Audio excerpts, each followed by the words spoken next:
Üfüqdə parıltı və Aryonov hərbi idman oyunları gənclərimizin, pioner və məktəblilərimizin mübariz dəstələrinə baxışdır. Bu ilki toplanış şanlı qələbənin 30 illiyinə həsr olundu.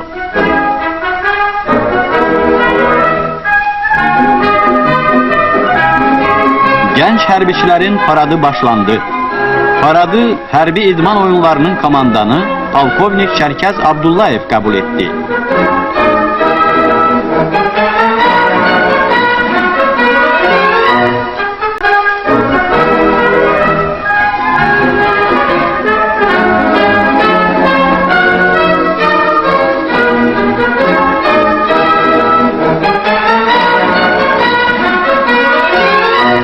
Bu idman oyunlarında Respublikamızın minlərlə gənc oğlan və qızı iştirak etdi. Bayram toplanışı gənclərin döyüş bacarığının, vətənə, partiyaya sədaqət andının nümayişinə çevrildi. Ataların yolu oğulların yoludur. Gənc hərbiçilərin andı belədir. Vətənə sizin kimi sadiq qalacağıq.